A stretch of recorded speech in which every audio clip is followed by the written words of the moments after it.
नमस्कार मु आपन को स्वागत करुच्ची मु प्रणय अवश्य सब मनुष्य चेष्टा मनुष्य को आदर्श नहीं थाए मनुष्यर शिक्षा मनुष्य को महान बनई थाए मनुष्यर सेवा मनुष्य को आगू नहीं प्रेरणा दे थाए ता सहित ओडिया माटी प्रति जो कर्तव्य ओडिया पंचायत प्रति जो कर्तव्य ओडिया भाषा प्रति जो कर्तव्य ता मनुष्य को महान बनी थाए तो बहुत भल कथा देन आज सकाळ अतिथि आम एमती जड़े मनुष्य को भेटा जी कि जीवन सबकि त्याग केवल मनुष्य सेवार दे जड़े शिक्षाविद जड़े समाजसेवी जड़े पूर्वतन सरपंच आ समस्त भितर जड़े आईनजीवी तो आम परिचय बुझा आम जहाँ विषय कथा समस्त मुहर गोटे कथा थाए सी हूँ एंडू भाई तो विषय जाना और भल ना हूँ देन अंतर्जामी बड़ू आप जाथे सहित आज आलोचना करवा सहित आम कि जाना जीवनी उपर अभूला स्मृति आगू कौन रही आगू के प्रेरणा रही आम जानिक बुझा चलतु सहित भेटा एमती जड़े मनीष जिते न्यूज चैनल आप खोलिए ही पाइपर जिते समाजसेवा क्षेत्र में देखिए ताले एंडू भाई से पहुंची जाइए जो दुखीर पाखे सब एंडू बड़ू आ बहुत खुशी लगुच मोरी निज माटीर जहाँ अंकल सहित आज कथा कर आज सकाळ अतिथि आउ कौन कहूँ चाहिए आउ कौन केमती रही चलती जीवन ବର୍ତ୍ତମାନ ଆମେ ପୂର୍ବତନ ସରପଞ୍ଚ ଶିକ୍ଷା ଗ୍ରାମ ପଞ୍ଚାୟତ ତଥା ଜଣେ ଲୋକଙ୍କ ସେବାରେ ନିଜକୁ ନିୟୋଜିତ କରିଥିବା ଜଣେ ସାଧାରଣ ମଣିଷ ଆଉ ଆମର ନିଶ୍ଚିତ ଆଇନଜୀବୀରେ ମଧ୍ୟ ମୁଁ ପାସ୍ କରିଛି ଯେହେତୁ ଆଇନରେ ଆଉ ଏବେ ମଧ୍ୟ ମୁଁ ଅଛି ଆମର ଚିଫ୍ ଆଡ଼ଭାଇଜର ଅଛି ଜଗତସିଂହପୁର ଜିଲ୍ଲାର human right security social security councillor ତେଣୁକରି ବର୍ତ୍ତମାନ ଆମେ ବର୍ତ୍ତମାନ ଯେଉଁ ପରିସ୍ଥିତି ରହିଛି ଅଞ୍ଚଳର ଏବଂ ଏ ଅଞ୍ଚଳ ଯାହା ଆବଶ୍ୟକ କରୁଛି ତା ପାଇଁ ନିଶ୍ଚିତ ଭାବେ ଏକ ଭବିଷ୍ୟତ ଯୋଜନାରେ ମଧ୍ୟ ଆମେ ସବୁବେଳେ ରହୁଛୁ।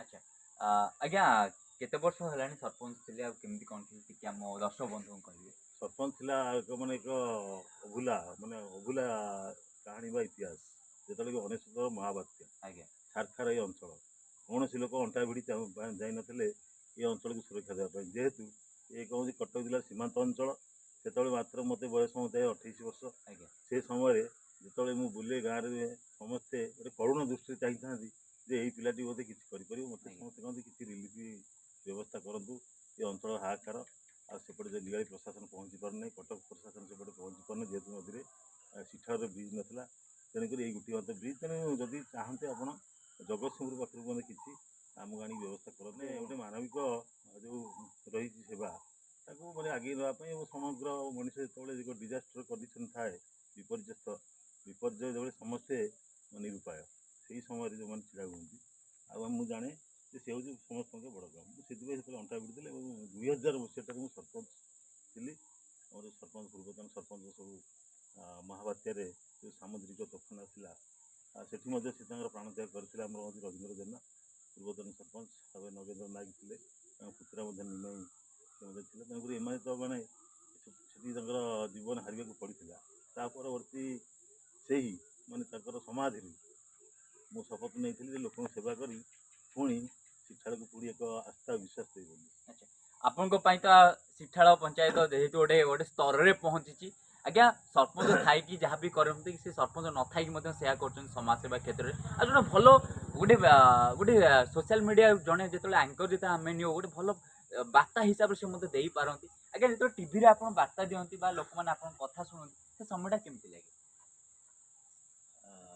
ସେଇଟା ତ ଗୋଟେ ହେଉଛି ଆମର ମାନେ ସଂସ୍କାରିତ ପ୍ରକ୍ରିୟାର ନିର୍ଯାସ ଯାହା କରିଥିବ ଯାହା କରିବାକୁ ଇଚ୍ଛା ଥିବ ଏବଂ ବର୍ତ୍ତମାନର ସମୟ ସମସ୍ତଙ୍କୁ ନେଇ ଏକ ବାର୍ତ୍ତା ପହଞ୍ଚାଇବାକୁ ପଡ଼ିବ ଯେଉଁ ବାର୍ତ୍ତା ବିଶ୍ୱାସଭାଜନ ହେଇପାରିବ ଏବଂ ମଣିଷ ସମାଜରେ ଏକ ବିଶ୍ୱାସ ସୃଷ୍ଟି କରିପାରିବ ସେଇଭଳି ଦେଖୁଥିବେ ଆମେ ସାର୍ଙ୍କ ସହିତ କଥା ହଉଛୁ ସାର୍ ଆଜିର ସମୟରେ ଯେତେବେଳେ ଆପଣ କାମ କରୁଛନ୍ତି ବା ଆପଣ ପାୱାରରେ ନଥାଇକି ମଧ୍ୟ ଯେତେବେଳେ ସରପଞ୍ଚ ନଥାଇକି ମଧ୍ୟ କାମ କରୁଛନ୍ତି ଲୋକମାନେ ନିହାତି ଉପରେ ଆପଣଙ୍କୁ ଟାର୍ଗେଟ କରୁଥିବେ ସେଇଟା କିଛି ଆପଣଙ୍କୁ କଷ୍ଟ ଦେଇନି ଆପଣଙ୍କ ସେବା ଯୋଉଠି ରହିଛି ତ୍ୟାଗ ସେଇଟାକୁ ଆଗକୁ ନେଇ ଚାଲିଛି service of mankind is service to God ତେଣୁକରି ମାନେ ମଣିଷଙ୍କର ସେବା କରିବ ସେଠି କ'ଣ ଦରକାର କ୍ଷମତା କ'ଣ ଦରକାର ପଦବୀ କ'ଣ ଦରକାର ପୋଜିସନ୍ କ'ଣ ଦରକାର ଯେତେବେଳେ ମଣିଷର ସେବା କରିବାକୁ ଚାହିଁବ ବର୍ତ୍ତମାନ ମାନେ ଶାସ୍ତ୍ରରେ ଅଛି ପର ଉପକାର ଇଦମ୍ ଶରୀରମ୍ ଏଇ ଶରୀର କେବଳ ପରର ଉପକାର ଲାଗି ଯେହେତୁ ଦଧିଚି ଭଳି ଋଷି ମଧ୍ୟ ସେ ତାର ସମଗ୍ର ଶରୀର ଦାନ କରିଦେଇଥିଲେ ମାନେ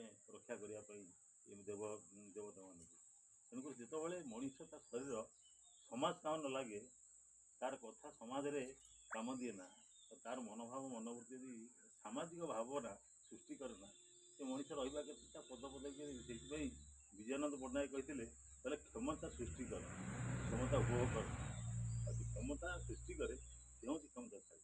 ଆଚ୍ଛା ଆଉ ତ ବହୁତ କଥା ଆପଣ ଦେଖୁଥିବେ ଆପଣ ଦେଖିଥିବେ ଅନେକ ସାରା ଯେତେବେଳେ ନିଆଳି ନିର୍ବାଚନ ମଣ୍ଡଳୀ ଯେତେବେଳେ ଗୋଟେ ଯୋଉ କାମର ମୂଲ୍ୟ ନଥାଏ ସେତେବେଳେ ସାର୍ ଯାଇ ଠିଆ ହେଇଥାନ୍ତି। ପ୍ରତି କ୍ଷେତ୍ରରେ ଖାଲି ସାର୍ ନୁହେଁ ତାଙ୍କ ସହିତ ତାଙ୍କ ସାଥୀ ମଧ୍ୟ ଥାନ୍ତି, କାରଣ ସମାଜ ସେବା କେବେ ଖାଲି କହିଦେଲେ ସମାଜ ସେବା ହବନି, ଯୋଉ ଜାଗାରେ ଯାଇ ଠିଆ ହେଇପାରିବା ଗୋଟେ ଜୋସ୍ର ସହିତ ସେଇଟା ମଧ୍ୟ ଥାଇପାରେ। ସାର୍ ସେଇ ସମୟଟା ଯେତେବେଳେ ଆପଣଙ୍କ ଉପରେ ଭରସା କରିଥାନ୍ତି ଆପଣଙ୍କୁ ସେଇ ସମୟରେ ଡର ଲାଗେନି? ଡର କାହିଁ ଲାଗିବ?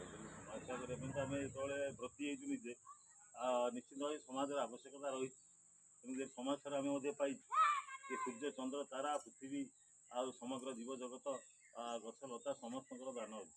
ଆଜ୍ଞା ତେଣୁକରି ସମସ୍ତେ ଦେଇଛନ୍ତି କିନ୍ତୁ କେହି ନେବାକୁ ଚାହିଁନାହାନ୍ତି। ତେଣୁକରି ମଣିଷ ଯେତେବେଳେ ସର୍ବଶ୍ରେଷ୍ଠ ଜୀବ ଏଇ ଜଗତର ସେ ତ ନିଶ୍ଚିତ ତାହାକୁ ହିଁ ଜାଣିପାରିବା କଥା, ତାକୁ ମଧ୍ୟ ପରିପୂରଣ କରିବା ପାଇଁ ଚେଷ୍ଟା କରିବା ବି ଉଚିତ। ଆଚ୍ଛା ଏବେ କେମିତି ଚାଲିଛି କାମ ଆପଣ ଦେଖୁଛନ୍ତି ଆଉ କ'ଣ ପରିବର୍ତ୍ତନ ଚାହୁଁଛନ୍ତି ଆପଣ? ମାନେ କିଛି ପରିବର୍ତ୍ତନ ଏଠି ହେଉନି, କେବଳ ପରିବର୍ତ୍ତନ ହେଉଛି କ୍ଷମତା ପାଇଁକି, ପଦପଦବୀ ପାଇଁକି, ସରକାର ପାଇଁକି ଏଇସବୁ ମାନେ ପରିବର୍ତ୍ତନ ହେଉଛି। ସେ ପରିବର୍ତ୍ତନ କିଛି ମାନେ ତାର ପ୍ରାଣ ନାହିଁ। ଆଜ୍ଞା ସେ ପରିବର୍ତ୍ତନ ନିଷ୍ପ୍ରାଣ। ଆଜ୍ଞା ସେ ପରିବର୍ତ୍ତନର କିଛି ମାନେ ନଥାଏ। ଯେଉଁଠି ମାନେ ଆଗ୍ରହ ନାହିଁ, ଉତ୍ସାହ ନାହିଁ, କାମ କରିବାର ଇଚ୍ଛା ନାହିଁ, ଚିନ୍ତାଧାରା ନାହିଁ ସମାଜକୁ ଆଗେଇ ନେବା ପାଇଁକି, ଏକ ବିଭେଦ ସୃଷ୍ଟି କରିବା ପାଇଁ, ମାନେ ହିଂସା ସୃଷ୍ଟି କରିବା ପାଇଁ ଯେତେବେଳେ ଯେ ସମାଜ ତିଆରି ହେବ, ଆଉ ଯେତେବେଳେ ସମାଜକୁ ମାନେ ବିଚ୍ଛିନ୍ନ କରିବା ପାଇଁ ଯେତେବେଳେ ଚିନ୍ତାଧାରା ସୃଷ୍ଟି କରାଯିବ ନିଜର ସ୍ୱାର୍ଥ ପାଇଁ, ସେଠି ଆମେ ଆଉ ଆଶା କରିବୁ କ'ଣ? ଆଜ୍ଞା ଲୋକମାନେ ୟା ଦ୍ୱାରା କ୍ଷତି ହେଉଛନ୍ତି, ଲୋକମାନେ ସାଧାରଣ ଲୋକଟେ ଜାଣିପାରୁନାହିଁ, ନିହାତି ଉପରେ ସେ ପ୍ରୋବ୍ଲେମ୍ ଅସୁବିଧା ସମ୍ମୁଖୀନ ହେଉଛନ୍ତି। ସାଧାରଣ ଜନତା ତ ପ୍ରାୟ ସମସ୍ତେ ରାଜନୈତିକ ସଚେତନ ନଥାନ୍ତି ଏବଂ ସାମାଜିକ ସଚେତନ ମଧ୍ୟ ସେମାନଙ୍କ ପାଖରେ ପ୍ରାୟ ନଥାଏ। ଯେଉଁଥିପାଇଁ ଗୋଟେ ରାଷ୍ଟ୍ର ଗୋଟେ ସମାଜ ମାନେ କବଳିତ ହୋଇ ରହେ। ବିଭିନ୍ନ ବର୍ଗ, ବିଭିନ୍ନ ଗୋଷ୍ଠୀ, ବିଭିନ୍ନ ଦେଶ ଏବଂ ବିଭିନ୍ନ ବାହ୍ୟ ଶତ୍ରୁମାନେ ମଧ୍ୟ ତାକୁ ରଖିଥାନ୍ତି କବଳିତ କରିକି। ତେଣୁକରି ଯେତେବେଳେ ମଣିଷ କନସସ୍ ହେବ ଏଠି ଯେତିକି ଗୋଟେ ବିଶାଳ ଜନସଂଖ୍ୟା ଦେଶ ହେଉଛି ଭାରତବର୍ଷ, ମାନେ 150 କୋଟି ଟପିବାକୁ ଯାଉଛି।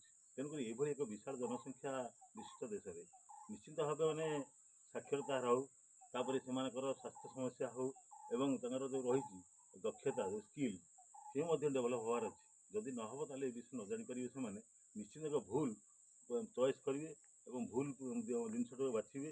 ଯେଉଁ ଭୁଲ ଜିନିଷ ବାଛିବେ ସେମାନେ ସେ ନିଶ୍ଚିତ ଭାବେ ରାଷ୍ଟ୍ରର ମାନେ ବହୁତ କ୍ଷତି ପହଞ୍ଚାଇବ, ଯେଉଁଟାକି ସାଧାରଣ ଜନତା ଭାବିଲା ବେଳକୁ ଆଉ ସେ ସମୟ ନଥିବ। ଆଜ୍ଞା ଆପଣ ଦେଖୁଥିବେ ଆମେ ଯୋଉଠି କଥା ହଉଛୁ ଏଠି ହଉଛି ଜଗନ୍ନାଥ ମନ୍ଦିର। ସାର୍ଙ୍କର ଅନେକ ସାରା ସହଯୋଗ ରହିଛି, ଯାହା ଗୋଟେ ଜଗନ୍ନାଥ ଧାମରୁ ଜଗନ୍ନାଥ ପୁରୀ ବା ଶ୍ରୀକ୍ଷେତ୍ର ମାଟି, ଖାଲି ଶ୍ରୀକ୍ଷେତ୍ର ମାଟି ପୁରୀ ନୁହେଁ ଆଜ୍ଞା, ଏଇ ସ୍ଥାନ ବି ମଧ୍ୟ ପୁରୀ, ଏଇ ମାଟି ମଧ୍ୟ ନିଆରା, ଏଇ ମାଟି ହଉଛି ବଡ଼ ମାଟି। ଆଜ୍ଞା ଜଗନ୍ନାଥଙ୍କର ଯୋଉ କାର୍ଯ୍ୟ କରୁଛନ୍ତି କେତେ ଗର୍ବ ଲାଗୁଛି ଆପଣଙ୍କୁ? ତାଙ୍କ କାର୍ଯ୍ୟ କରିବା ତ ମାନେ କାହାକୁ ଗର୍ବ ନ ଲାଗେ ଯେ ମାନେ ଜୀବ ଜଗତ ଇତର ପ୍ରାଣୀ ଠାରୁ ଆରମ୍ଭ କରି ଆଉ ପ୍ରାଣ, ନିଷ୍ପ୍ରାଣ ଏବଂ ମାନେ ନିସ୍ତର ଏବଂ ଜଡ଼ ଜୀବ ଜଗତ ଅଚଳ ମହାମେରୁ ସେ। ତେଣୁକରି ସବୁ ତାରି ଏখানে ଚାଲିଛି। ଅନନ୍ତ କୋଟି ବ୍ରହ୍ମାଣ୍ଡ ଠାକୁର ସେ, ମାନେ ଗଛ ପତ୍ର ବି ହଲେ ନାହିଁ ତା ମୁଖ ଇଙ୍ଗିତରେ ସିଏ ମାନେ ଅଦୃଶ୍ୟ ଶକ୍ତି। ଆଜ୍ଞା ତେଣୁକରି ସେ ଶକ୍ତି ଯାକୁ ଧରି ରଖିଛି, ଯେଉଁ ଧର୍ମ ଧାର ହେଇଛି ଧର୍ମ ଯେ ଧାରଣ କରିବାର ଶକ୍ତି ଅଛି ତାଙ୍କର। ତେଣୁ ତାଙ୍କ କାମ କଲାବେଳେ ନିଶ୍ଚୟ ମାନେ ମାନେ ଗୋଟେ ମୁଁ ବେଶୀ ବଡ଼ ଭାବେନି, ଭାବେ ଗୋଟେ ମାନେ ମୁଁ ମାନେ ଯେମିତି ମାନେ ସମୁଦ୍ର ଭିତରେ ଗୋଟେ ବାଲି ଭଳିଆ, ଆଜ୍ଞା ଛୋଟ ମାନେ ଗୋଟେ ବାଲି କଣା ଭଳିଆ ଆମେ କାମ କରୁଛୁ। ଆଚ୍ଛା ବହୁତ ଭଲ କଥା ସାର୍ଙ୍କଠୁ ଆମେ ଆଲୋଚନା କରୁଛୁ। ଗୋଟେ ସୁନ୍ଦର ମଣିଷ, ଜଣେ ସୁନ୍ଦର ଲୋକ। ଆପଣ ଦେଖିପାରୁଥିବେ ସବୁ କ୍ଷେତ୍ରରେ ସାର୍ ଆଗରେ ଥାନ୍ତି, ଯାହା ଆଜି ସମୟ ଦେଇଛନ୍ତି ଆମେ ଆଲୋଚନା କରୁଛୁ। ଆଗକୁ ଆଉ ଟିକେ କିଛି ତା ଜୀବନୀ ଉପରେ ଜାଣିବା, ତା ମା ବାପାଙ୍କ ଉପରେ ଟିକେ କିଛି ଜାଣିବା। ଆପଣ ଦେଖୁଥିବେ ଆମେ ସାର୍ଙ୍କଠୁ ଆଲୋଚନା କରୁଛେ ଜଣେ ସମାଜସେବୀ ଆଉ ଜଣେ ଭଲ ମଣିଷଙ୍କ ପାଖରୁ ଆଜି ଆଲୋଚନା କରୁଛେ। ଆପଣ ଦେଖିପାରୁଥିବେ ନିହାତି ମାତ୍ରାରେ ଆପଣ ଯଦି କୋଶ୍ଚିନ୍ ଆସୁଥିବ କମେଣ୍ଟ ବକ୍ସରେ ନିହାତି ଦେଇପାରିବେ ବି। ଆଉ କିଛି କୋଶ୍ଚିନ୍ ଯଦି ଚାହୁଁଥିବେ ନେକ୍ସଟ ଆମେ ପଏଣ୍ଟରେ ନେକ୍ସଟ ଇଣ୍ଟରଭ୍ୟୁରେ ସାର୍ଙ୍କ ସହିତ କଥା ହେବା। ଆପଣ ଦେଖନ୍ତୁ ଆଉ ଟିକେ କିଛି ଜାଣିବା। ସାର୍ ଆପଣଙ୍କର ବାପା ମାଙ୍କ ସ୍ୱପ୍ନ କ'ଣ ଥିଲା ବା ଆଉ କିଛି ଥିଲା ନା ଆପଣ ସମାଜ ସେବା କ୍ଷେତ୍ରକୁ ବାହାରି ଆସିଲେ? ନା ସେ ନିଶ୍ଚିତ ଭାବରେ ଜଣେ ବାପା ମାଙ୍କର ସ୍ୱପ୍ନ ଥିବ ତାଙ୍କର ବଡ଼ ପୁଅ ନିଶ୍ଚିତ ଆଗକୁ ଯାଉ ଏବଂ ମାନେ ସମାଜର ପ୍ରତିଷ୍ଠିତ ବ୍ୟକ୍ତି ହିସାବରେ ଏବଂ ଘରର ଦାୟିତ୍ୱ ଏବଂ ଯାହା ରହିଛି ମାନେ ସମାଜରେ ସେ ନିଶ୍ଚିତ ଭାବେ ଗୋଟେ ମାନେ ଭଲ ମଣିଷକୁ ଚିନ୍ତା କରନ୍ତି। କିନ୍ତୁ ବର୍ତ୍ତମାନ ମାନେ ଯେଉଁ ପାର୍ଥିବ ଦୁନିଆରେ ଏ ଯେଉଁ ମ୍ୟାଟେରିଆଲିଷ୍ଟ ୱାର୍ଲଡ ଯେଉଁ ବର୍ତ୍ତମାନ ଚାଲିଛି ମାନେ ବସ୍ତୁବାଦୀ ଦୁନିଆ, ତା ଭିତରେ ସମସ୍ତଙ୍କ ଚିନ୍ତାଧାରା ହେଉଛି କେମିତି ରୋଜଗାର କରିବା ଏବଂ ବହୁତ ପଇସା କମେଇବା, କୋଠାବାଡ଼ି କରିବା, ଘର କରିବା, ଏଇ ଚିନ୍ତାଧାରା ଥାଏ ବହୁତ ମାନେ ବାପାଙ୍କର ନିଶ୍ଚିତ ଥାଏ। ଆଜ୍ଞା ସେ ସ୍ୱପ୍ନ ଆଉ ସମାଜ ତ ଖାଲି ସବୁ ଗାନ୍ଧୀଙ୍କ ପହଞ୍ଚୁ ନୁହଁ, ତେଣୁକରି କିଛି ବ୍ୟକ୍ତି ଅଛନ୍ତି, ମଣିଷ ବି ରହିବେ, ସାଧାରଣ ଜନତା ରହିବେ, କିନ୍ତୁ ତାକୁ ମାନେ ମୁଁ ନିଶ୍ଚିତ ଭାବେ ସେ ପଥ ଡାଇଭର୍ଟ କରିଛି, ସେ ପଥଟାକୁ ଆଜ୍ଞା ସେ ବାଟଟାକୁ ଡାଇଭର୍ଟ କରିଦେଇଛି। ମୁଁ ସମାଜର କ୍ଷେତ୍ରରେ ଯେଉଁ ଦେଖିଲି, ମୁଁ ଯେଉଁ ନିଃସହାୟ ମାନେ କରୁଣା ଜର୍ଜରିତ ସେଠି ଲୋକମାନେ ଦେଖିଲେ, ନିଷ୍ପେଷିତ ଲୋକମାନେ ସବୁ ଦେଖିଲେ ସମାଜରେ, ସେଠି କାହିଁକି ଗୋଟେ ମନଟା ଅଟୋମେଟିକ୍ ଗୋଟେ କରୁଣାରେ ଆର୍ଦ୍ର ହେଇଯାଏ ମନଟା। ଭାବୁଥାଏ ଆଗେ ଚିନ୍ତା କରେ, ନିଶ୍ଚିତ ଭାବେ ମୁଁ ତାଙ୍କ ପାଖରେ ପହଞ୍ଚିବା ପାଇଁ ଚେଷ୍ଟା କରେ, ଯେଉଁଟାକି ସ୍ୱପ୍ନ କାହାର କୌଣସି ପରିବାର ସେଟା ନଥିବ ଯେ ମୋ ପୁଅ ଜଣେ ବାବାଜୀ ହେଇଯାଉ, ଆଜ୍ଞା ମୋ ପୁଅ ଜଣେ ମାନେ ସମାଜସେବୀ ହଉ, ମୋ ପୁଅ ଜଣେ ମାନେ କ'ଣ ସମାଜର ସାଧାରଣ ଜନତାର କାମ କରୁ, କୌଣସି ଆପଣଙ୍କ ସେ ଚିନ୍ତାଧାରା ପାଇଁ ନଥାଏ। ସେ ବିଶ୍ୱ ଚିନ୍ତାଧାରା ରକ୍ଷା ସମସ୍ତଙ୍କ ଉପରେ ସମାନ ମାନେ ନଥାଏ ସେ। ଆଜ୍ଞା ତେଣୁକରି ନିଶ୍ଚିତ ଭାବେ ଇଏ ଗୋଟେ ହେଉଛି ମାନେ ଗୋଟେ ପରିପନ୍ଥୀ ଆଜ୍ଞା ମୋର। ମୁଁ ଯାହା ଚିନ୍ତାଧାରା ଥିଲା ମାନେ ପରିବାର, ମୁଁ ତାର ଅଲଗା ବାଟକୁ ଯାଇଛି। ନିହାତି ମାତ୍ରାରେ ସାର୍ ଆପଣ ବିଜେଡିରେ ଅଛନ୍ତି, କେତେ ଗର୍ବ କରନ୍ତି ବିଜେଡିରେ? ବିଜେଡ଼ିରେ ମାନେ ଗର୍ବ କରିବା କାରଣ ହେଉଛି ଯେ ବିଜୁ ପଟ୍ଟନାୟକ ଯେ ଯେମିତି ଆଦ୍ୟାନନ୍ଦ ସରସ୍ୱତୀ ଏଇଟା ରେକର୍ଡ଼ ଇଏ କରିଛନ୍ତି, ଫରେନ୍ରେ ଥିଲେ ମାନେ ଫରେନ୍ରେ 12ଟା ମନ୍ଦିର କରିଛନ୍ତି ଆମେରିକାରେ, ଆଜ୍ଞା ଏବେ ମଧ୍ୟ ସେ ମନ୍ଦିର ରହିଛି।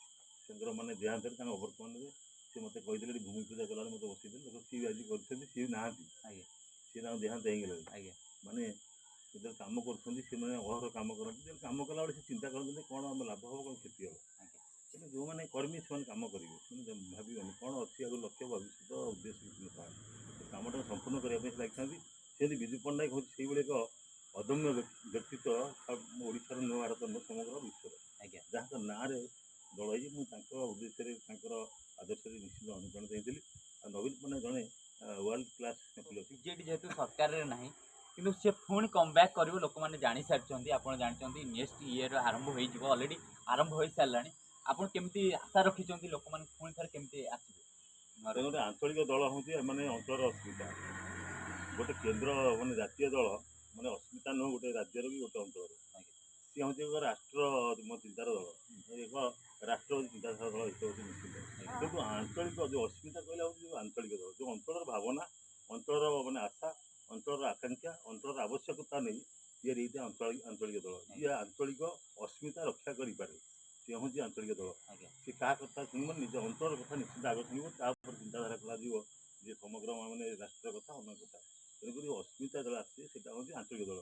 ତେଣୁକରି ଏଠି ଆଞ୍ଚଳିକ ଦଳ ପ୍ରଥମ ଏଠି ଏଷ୍ଟାବ୍ଲିଶ୍ ହେଲା ଏବଂ ଦୀର୍ଘ 24 ବର୍ଷ ମଧ୍ୟ କ୍ଷମତାରେ ରହିକି ଓଡ଼ିଶାର ନିରନ୍ତର ବିକାଶ ପ୍ରକ୍ରିୟାରେ ନିଜକୁ ନିୟୋଜିତ କରିପାରିଲେ। ଆଉ କି କରିଥିଲେ କି ଆଗରୁ? ନାଇଁ ନା ଆଉ କି କରିବେ ବୋଲି ସମାପନ ଭାବୁଛନ୍ତି? ନାଇଁ ନିଶ୍ଚିନ୍ତ ଏଇ କରିବେ, କାରଣ ସେ କମିଟମେଣ୍ଟ ଅଛି ନବୀନ ପଟ୍ଟନାୟକର, ଯାହା ଅଛି ତାକୁ ଜାଣିନାହାନ୍ତି ଓଡ଼ିଶା ବାଲା। ଆଜ୍ଞା ସେ ଯାହା ଲେଖିଛନ୍ତି ତାଙ୍କ ଯେଉଁ ଫିଲୋସଫି ଆକୁ ବୁଝିବା ପାଇଁ ବି ଏଇ ଯେଉଁମାନେ ଅଛନ୍ତି, ଏ ଯେଉଁ ବଚସ୍ପତି ଚାଟୁକାର ଏଠି ସବୁ ବୁଲୁଛନ୍ତି, ଆଜ୍ଞା ତାଙ୍କୁ ଲାଗିବ ଆହୁରି ହଜାର ହଜାର ବର୍ଷ ଲାଗିବ ଜାଣିପାରିବେ ନବୀନ ପଟ୍ଟନାୟକ ବିରୋଧତା ଏବଂ ଗୋଟେ ଜାତିକୁ ଏବଂ ଗୋଟେ ଅଞ୍ଚଳକୁ ଆଗକୁ ନେବା ପାଇଁ ଯେତେବେଳେ ସେମାନେ ଥାଏ ଦୁର୍ବଳ ପରିସ୍ଥିତି ଥାଏ, ତାକୁ ଆଗକୁ ନେଇ ଗୋଟେ ବିଶ୍ୱସ୍ତରୀୟ କରିବା ପାଇଁ ଏବଂ ସମଗ୍ର ରାଷ୍ଟ୍ରରେ ତାକୁ ମାନେ ସମସ୍ତ ମାନେ ଯେତେବେଳେ ତାକୁ ନେଇକି ଚିନ୍ତା କରାଯାଏ ଏବଂ ମାନେ ତାଙ୍କୁ ଚିନ୍ତା କରାଯାଏ ଯେ ଏଇ ଦଳ ଏଇ ଯେଉଁ ରାଷ୍ଟ୍ର, ଏଇ ଯେଉଁ ରାଜ୍ୟ ମାନେ ଆମର ସମକକ୍ଷ ବି ନାହିଁ ଅନ୍ୟମାନଙ୍କ ସାଙ୍ଗରେ, ଏବଂ ଆମେ ପଛୁଆ ଅଛୁ ନା ଆଗୁଆ ଅଛୁ।